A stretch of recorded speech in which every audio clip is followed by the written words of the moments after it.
Welcome to From the Honeycomb podcast. I am your host, Katerina. Join me as we explore stories of fearless female entrepreneurs and inspiring women in architecture, construction, engineering, and beyond.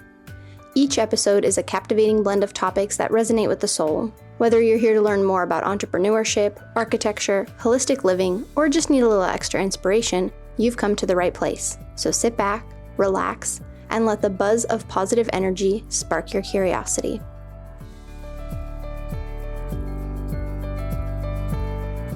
Today, I am joined by Jessica, Lizi, and Norgerie, the dynamic trio behind the She Builds podcast. These three friends, all graduates of Syracuse University's architecture program, created the She Builds podcast to spotlight the stories of women who have shaped the fields of architecture, construction, and engineering. From their own professional journeys to their passion for elevating women in the AEC industry, they bring a wealth of knowledge and inspiration. So Jessica, Lizi, and Norgerie, welcome to From the Honeycomb. Thank you. Thank you. For having us. I'm excited to have you too, all three of you. Like I said before we jumped on the call, I've never interviewed like three people at once. So this is gonna be fun and interesting. So I'm excited. We're here for it. Nice. Yeah, we're used to talking to the three of us. Okay, good. It's great to meet a fellow podcaster too. We love It is. Always. It's always Yes. nice. It is. Thank you for having us. Yeah, of course. No, I'm so glad we finally connected too. I was just thinking about when we were trying to connect. I think it was like beginning of like spring of this year or something to try to connect us all and then just schedule. So I'm really glad we were finally able to sit down, make the time, and have this conversation. Yeah. Yes.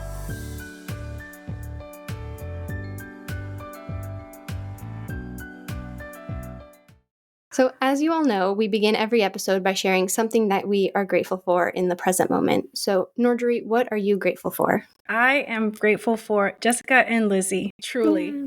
We just wrapped up another episode, and the conversations that we had were so amazing. And I realized that none of it would be happening if they hadn't said yes to starting this podcast, all of us together. So I am grateful for Jessica and Lizi. Aww. That's sweet. That's sweet. Well, for me, I think something that I'm grateful for along similar lines, but I'm grateful for just podcasting in general.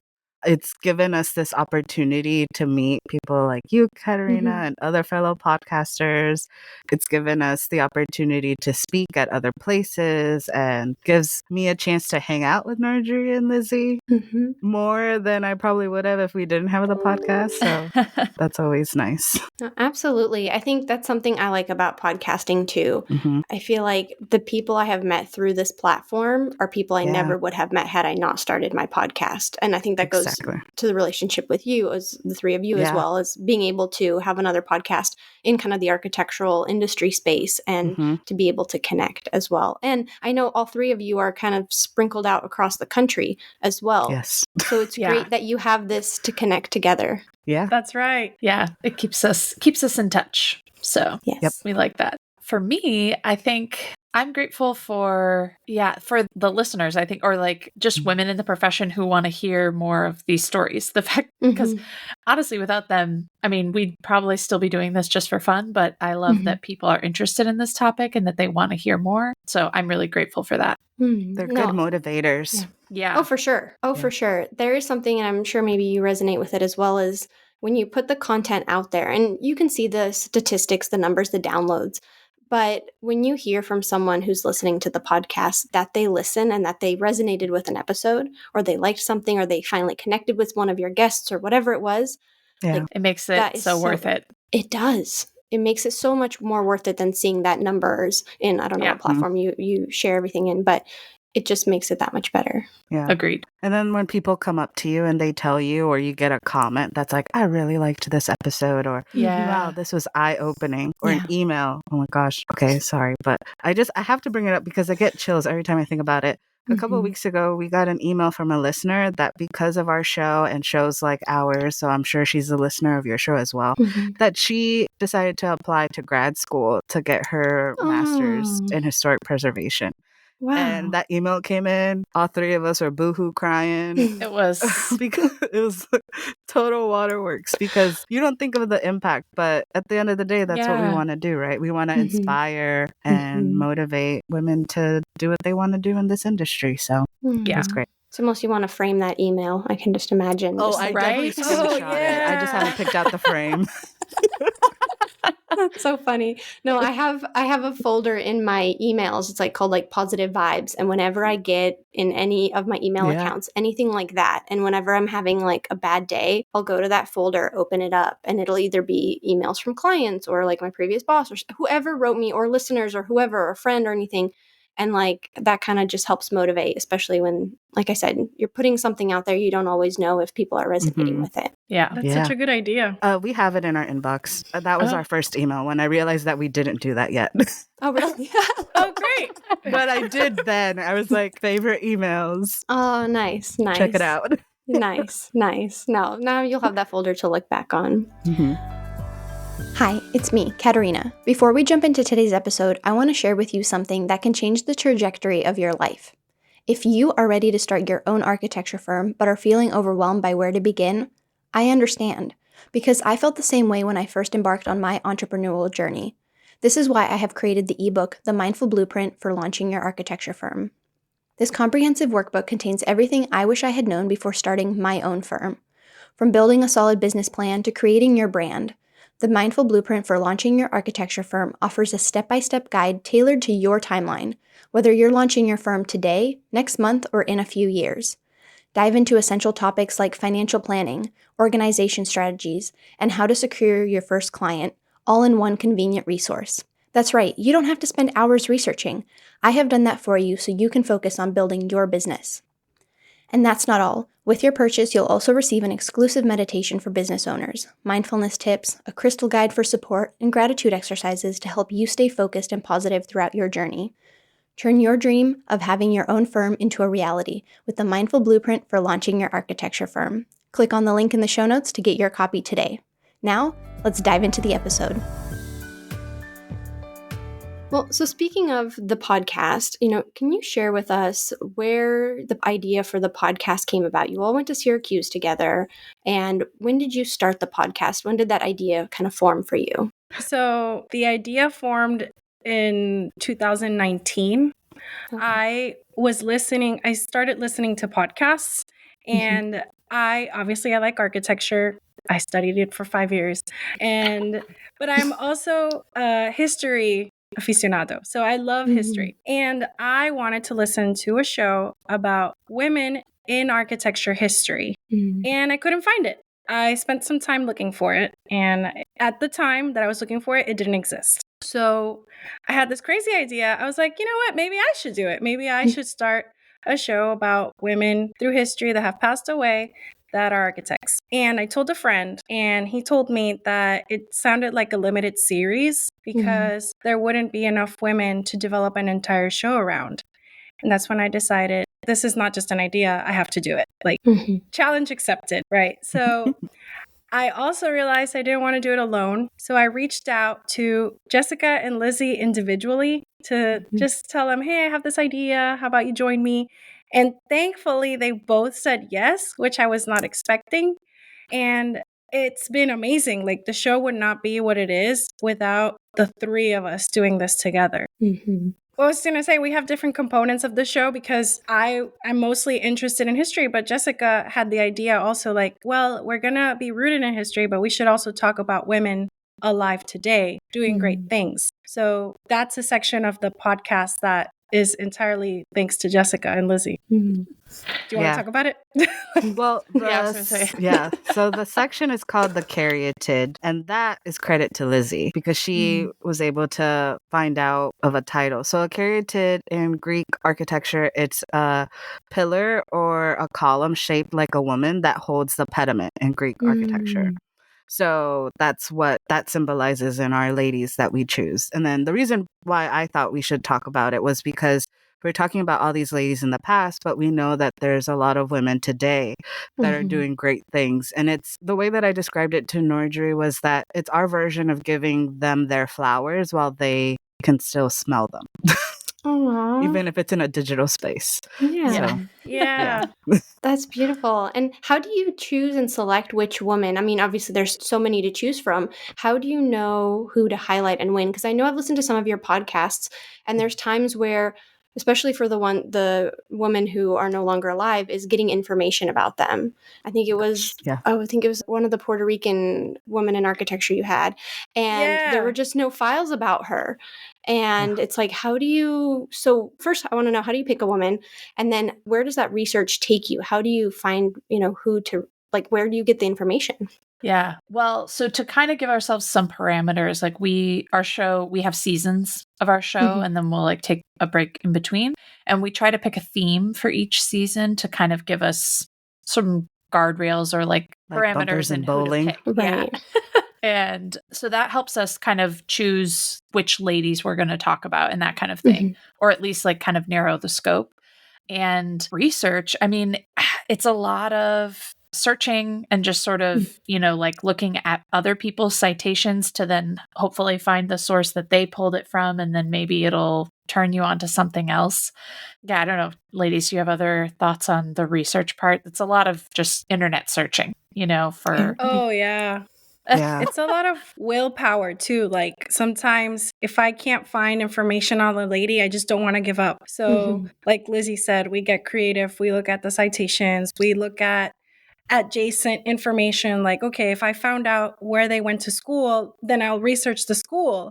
And maybe throughout that, I'll come up with some other source and it leads to another. Or sometimes in the season, we realize, we've spoken about a lot of architects, but we want to also talk about landscape architects. So we'll literally put that in our search, landscape architect from Asia or something, because we also realize, okay, we've talked a lot about US ladies, so let's narrow down the scope of our search. But there's also a lot of good resources. We have a great book called Women of Steel and Stone by Anna M. Lewis that features 22 great ladies, and we're making our way down that list. Yeah, we got like a handful left in that book. Nice. There's the International Archive of Women in Architecture in Virginia. There's, for Spanish speakers, Un Día Una Arquitecta, which is a great resource. Madame Architect. There's one, the American Ladies. Pioneering Women in Architecture, the Beverly Willis Foundation. Yes. Yeah. Yes. That was I couldn't remember the name of that, but I know the cover of the book. I just couldn't figure out the title. Yeah. And then I have that book too. There's a book of somewhere back there. It's like that I got for my birthday from these ladies. Actually, it's like nice. It's an anthology book of. I'll give you the title afterwards. It's the one that just came out a couple of years ago. Yeah. No, perfect. I'll provide links in the show notes too for listeners for all the books as well that we're talking about so that they can always find them as well. So it's really interesting. I always like kind of the behind the scenes of podcasting just because I'm a podcaster. I don't edit my own episodes. I'm assuming one of you edits. No. No. Yeah, no, good not for really. you. Okay. Well, we got jobs. Same. Yeah, I know. That's the thing. That's the thing. But we do have an editor. John W., our technical advisor, was in it with us for a long time. But we each, so the way like Lizi said, we have a season, but amongst the three of us, we each have 3 episodes that we lead. So then in the season, it's 9 episodes, and then the 10th is like a wrap up. For those 3 episodes, we each take the lead on the lady that we want to talk about, and we kind of lead on telling the story. And then we also lead on editing the story. So it's like our responsibility to like listen to the edit, the first draft, and posting it and show notes and all that jazz. Yeah, we recently transitioned to paying an editor. I don't know if we don't need to mention that. They're great. I pay an editor, yeah. Yeah. We should talk off camera because maybe we could like trade secrets. The business, the trade secrets. I don't want to share too much about how everything, how the cookie sausage gets made. How the cookie made. I was gonna say sausage, but cookie sounded more appetizing. But yeah, better. So we'll just give a quick shout out to Mora and the Wave, and that's it. Nice. If you know, you know. Yes. Thank you for all you do. Wow. No, and it really is a huge collaboration. Like I say that in my entrepreneurship stuff, it takes a village, to have your own company, but it takes a village to have a podcast most of the time. I know there are people out there who do everything, and I think that is just, I don't know how they do it. Even like I do pretty much everything except the editing, and it's just like, so it's great to hear how the 3 of you, I like how you have organized the different episodes, how you're in charge of different episodes, and I think that is also a recipe for success. And that's why you have been so successful, because you know your roles and responsibilities per each season. And I think that's really important. One of the things that Norgerie, she left out in our spiel of how we describe the show is when she says, like, she didn't want to do the podcast alone. And I feel like that's like a key line, because I think that's how we approach a lot of the stuff in our podcast. Like, we divvy up our responsibilities because our podcast is a business. So like Lizi, she's, was it the minder, the brain? She handles the finances. Norgerie was the brainchild, and she handles a lot of our connections outside of podcasting, like talking to the different organizations and groups. And she's the one that got us the contact of our technical producer when we had him. And then, like, I handle the social media. So it's like, it really does take a village. Yeah. Absolutely. And one thing I want to ask you individually too is, how has the podcast and the research that you've learned about all these women, how has that impacted you in your architectural journey and the work that you do? For me, it's been really inspiring to see the journeys that women have had in this profession. On a really personal note, I'm celebrating a year as a licensed architect. Yay! Yay! Thank you. But for me, that was a big struggle. There were several tests that I didn't pass the first time, and there was a big gap between tests. And for a long time, I thought, I think I'm not going to be able to do it. I'm not worthy.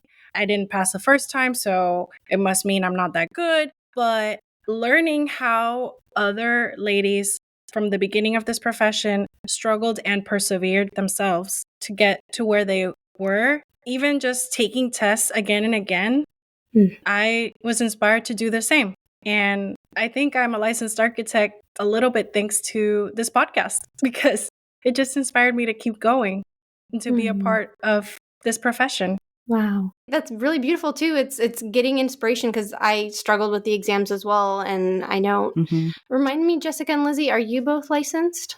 I am. I am not. I am not. Okay, Lizi, okay. So it's, well, but you know the exam process and how hard and rigorous it is. And it is so true about when you see other women who are able to do it. It is it's such an inspiration. And so I think, Norgerie, that's great that you also were inspired by these women, because it does get really hard in the exam process, and then just being a woman in the industry sometimes. So being able to be inspired, and I'm sure that's how your listeners too are from your podcast, is getting inspired, because architecture is it's a challenging profession, very rewarding, but can be very challenging. So, and then Jessica, what about you? Yeah, so first, we treat our ladies, the stories that we tell, they're like our mentors in a way, just by listening to their stories. And like you're heading at, I'm not a licensed architect. I got my degree, I practiced, I started the exam process. But throughout my journey, I just realized that currently I don't have any intention of getting licensed. It's a whole story within itself. But through this podcasting journey, maybe that's also why when I look at the list of stories that I tell, they're usually the non-architects. They're like everyone from under the sun, including journalists and scientists, but in a way they've impacted the architecture industry. And that's kind of like the inspiration that I take from podcasting, is that I can have a place in architecture even if I'm not a licensed architect. And I have those stories that I tell as kind of like my inspiration for that. Very true. No, that's true. And that's one thing I like to say about architecture, is it's like this umbrella of what you can do with it. You don't have to be licensed. Thankfully, we can practice. It's not like lawyers. We can practice without being licensed. And there's so much you can do, and you can evolve throughout your career as well with the different interests. And you could go into education. You could go into working as an architect, residential, commercial, there's industrial. I mean, there's so much that you can do, and then also be adjacent to the profession and an advocate for the profession, and having the background and the knowledge. Like, I'm looking at a web designer right now, and there's someone I have in mind who is actually an architect, but now she does design work. And I'm like, well, you know what I want on a website, you know how my industry works.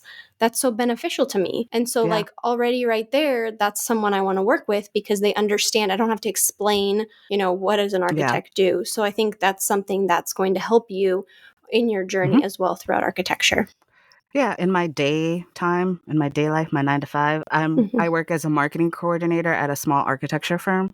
So it really aligns. I also am like / office administrator, but since I have that background with architects, I know how to talk to my team. I know how to talk to the clients and explain to them in a more reasonable way so that they understand what's going on. So it's good. There's a lot of skills or soft skills that come with architecture.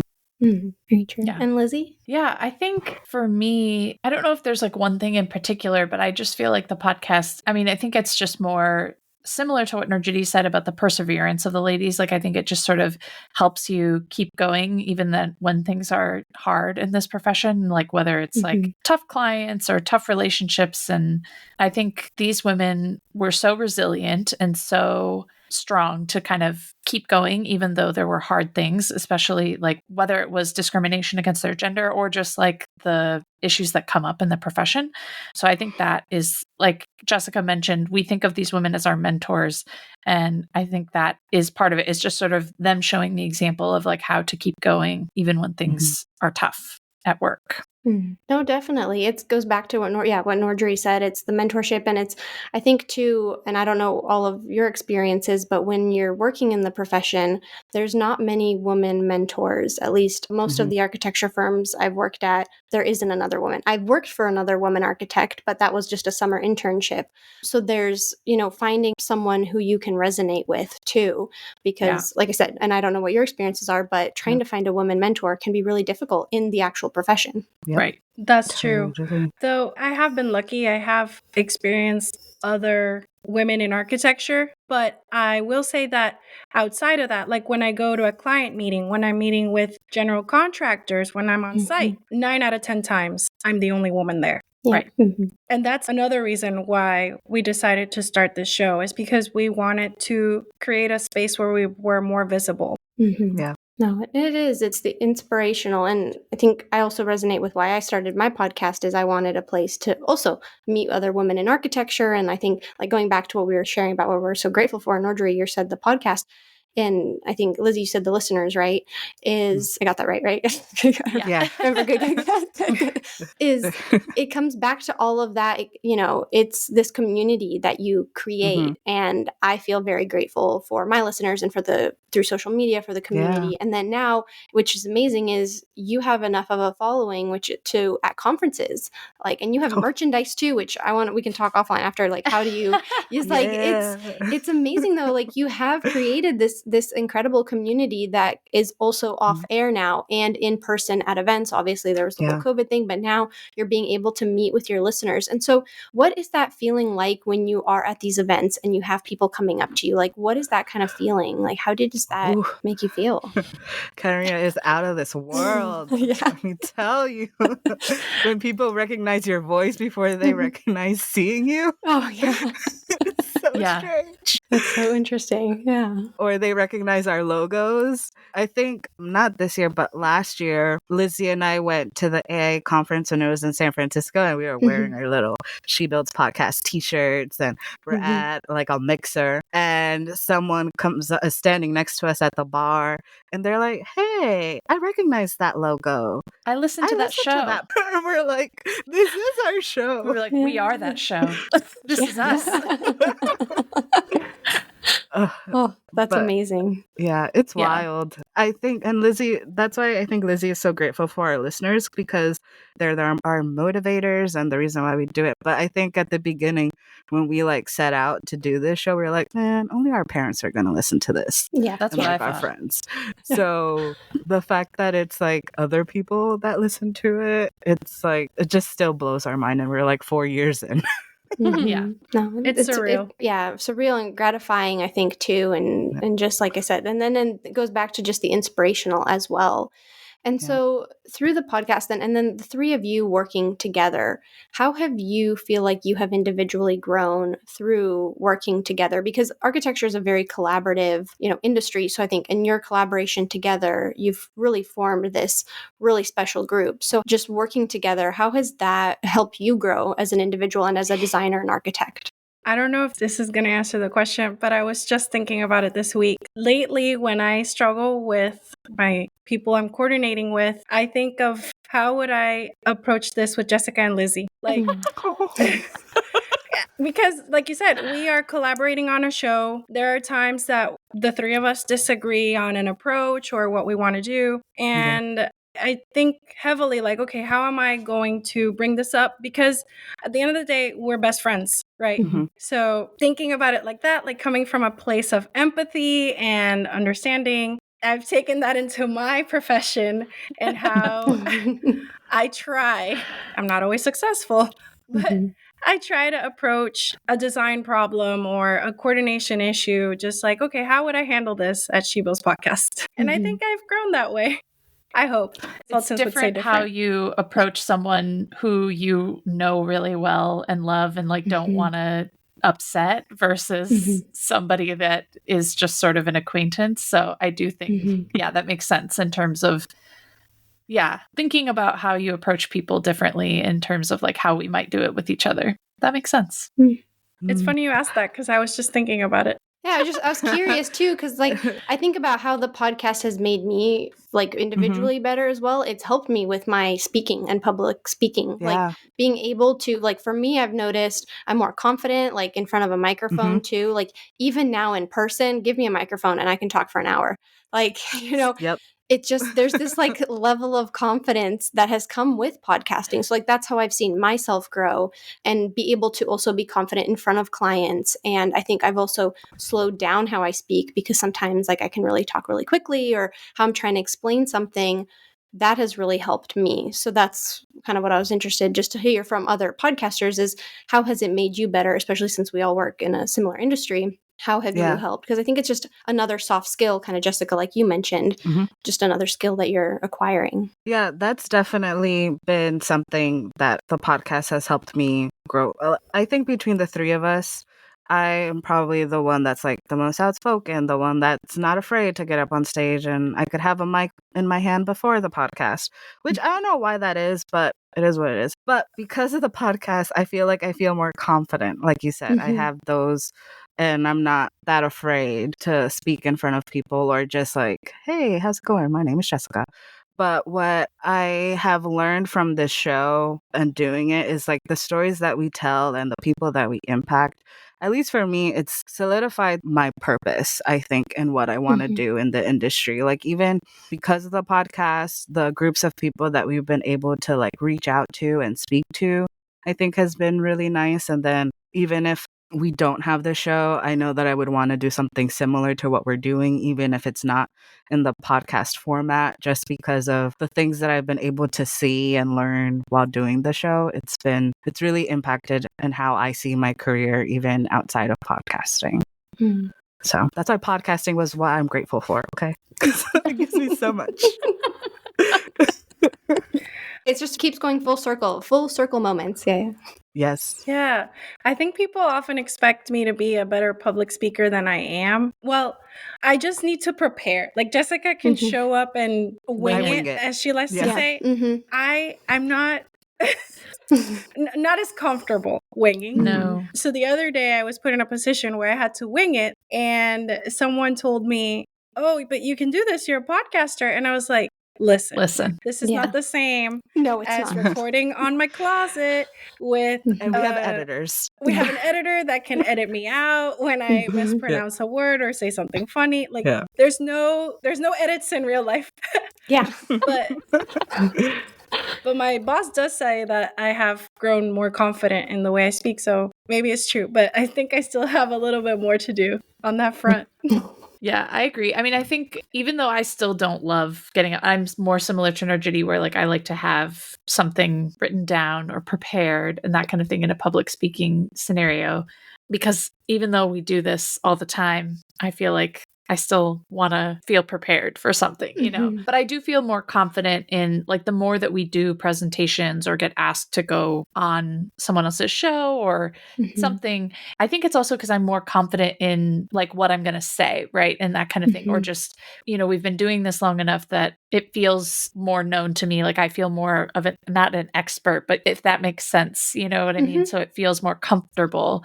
I think in the same way that the longer you're at a job, you know, you feel more confident in being able to do the things that you need to do. So, yeah. Well, I'll just say the podcast has taught me that it's all about practice. Like where we were episode 1, to where Mhm. we are now, Yeah. night and day, Mhm. Or even just like worrying about little things and, Oh, yeah. Mhm. Yeah, you learn to let go of so much, and I think that's within this last year, like, Yeah. Mhm. what I'm wearing, how my hair looks, this, sometimes the light is off, oh my gosh, like, you Yeah. kinda just get over it, and that's something too that I have noticed, and I listened to another podcast, it's a Australian duo that talks about, like, celebrities and stuff, it's like my pop culture podcast, but they brought up a Yeah. good point of, it's also we see each other so much more now, especially, like, Mm. you're editing photos or videos, I mean, Yeah. and your voice, like, bringing back those first few episodes, when I listened back to the words Yeah. that I say, and, like, there's keywords, like, I say absolutely all the time, and there's, like, things, like, again, you hear these things that and you're like, "Do I really sound like that?" And you learn about Yep. yourself too, as well, Mhm. through Yeah. just hearing yourself back, and then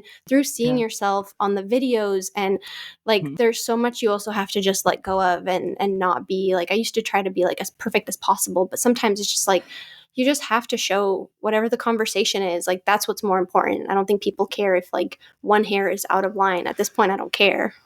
Yeah. Yeah, Katerina, you could probably teach us a couple things because we Yeah. haven't done video as much, and I think Okay. it's for that reason specifically because we're just getting used to the sound of our voices. Like Yeah. we've done like live recordings or whatever, and I've had, of course, it's my mom, but my mom would say like, "You do too many facial expressions, even when you're not talking," and it's like, "Oh my gosh!" So now I'm like super self-conscious about it. Yeah. But yeah, so video, we haven't done that as Yeah. much.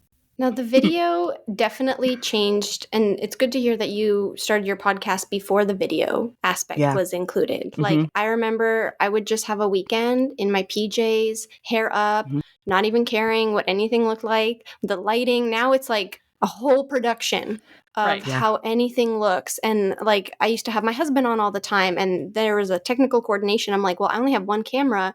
We can either sit at my desk together, but that's weird. We've tried it on the couch. I'm like, that doesn't look good.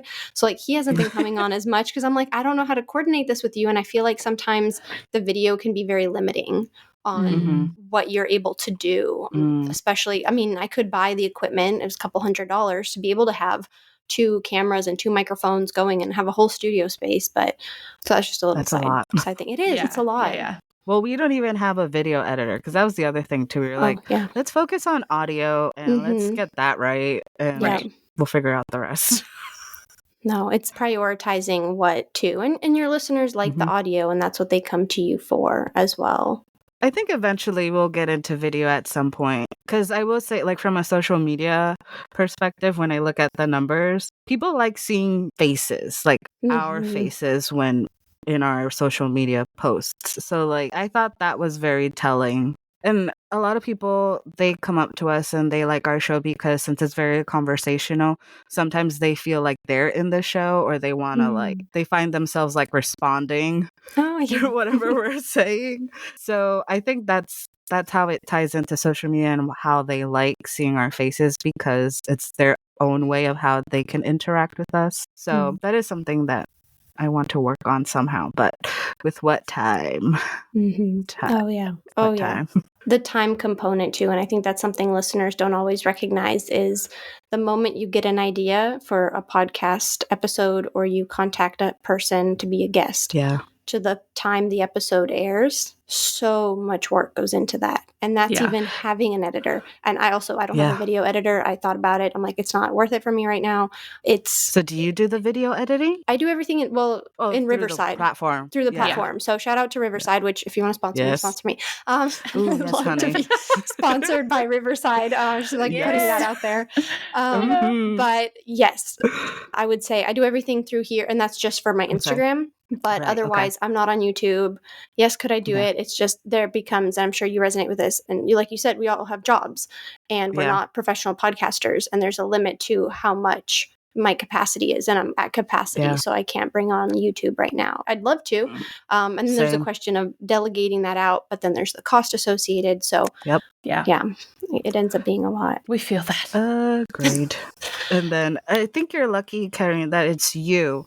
And that's why we're so happy that we actually got to meet today because the three of us live in 3 different time zones. Yes. So even tricky. with coordinating with you, we had talked in the spring, but here we are Yes. at the end of summer, early fall. Yes. No, it's So, yeah. it's the time Sorry. zone math. That's my least favorite math. So I'm glad it worked out.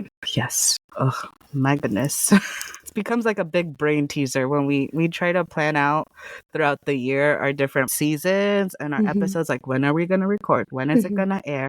And then now, since the pandemic, like life is opening up. So now it's like, okay, well, I have this vacation. So-and-so's getting married. I'm going to move into my house. And then it's just like all of this life things just coordinating between it all. And we have a robust Google Calendar. I yes, bet. we do. Yeah. I can only imagine what that looks like, and I'm very organized, so I would love to see it. Would love to see it. Because people will ask us, like, well, how do you do that? Because you're all in different places and stuff like that. And I was like, a very thorough calendar. That's all I can say, Yeah.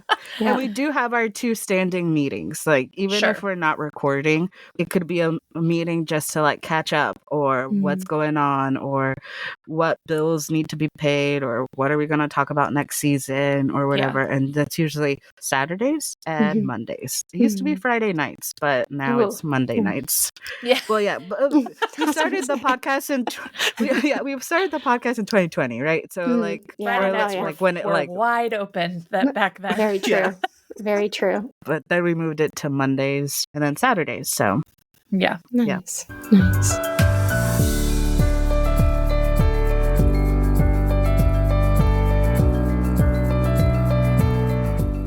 Well, Norgerie, Jessica, Lizi, thank you so much for taking the time to come on the podcast. This was really interesting to hear kind of the behind the scenes of how you put your podcast episodes together, but then also kind of share with fellow podcasts just to hear like, what's it like to put the podcast episode together? I think that's always really interesting for me and definitely something I want to share with my listeners. And then just also sharing, about architecture with you.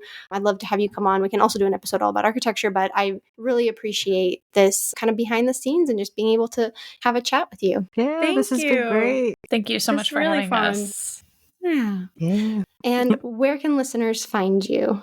All right. So everywhere where podcasts can be listened to, it's She Builds Podcast on the interweb, www.shebuildspodcast.com. You can email us at shebuildspodcast@gmail.com. Follow us on social. If you DM, I will be answering and I send screenshots and stuff to the other 2 ladies. But Instagram and Facebook at She Builds Podcast. And then on X, formerly known as Twitter, we're at She Builds Pod. Great. Thank you so much. I'll provide links in the show notes. Again, thank you so much for taking the time. Thank you. Thank you for having us. Thank you for tuning in to this episode of From the Honeycomb podcast. If you enjoyed it, please take a moment to rate, review, and share it with your friends. To stay connected, follow me on Instagram at From the Honeycomb Podcast, and you can support the podcast through the Patreon link in the show notes. And don't forget to subscribe to my monthly newsletter where I share exclusive behind-the-scene content and tips on running a mindful and successful architecture business. Thank you again for listening, and stay curious.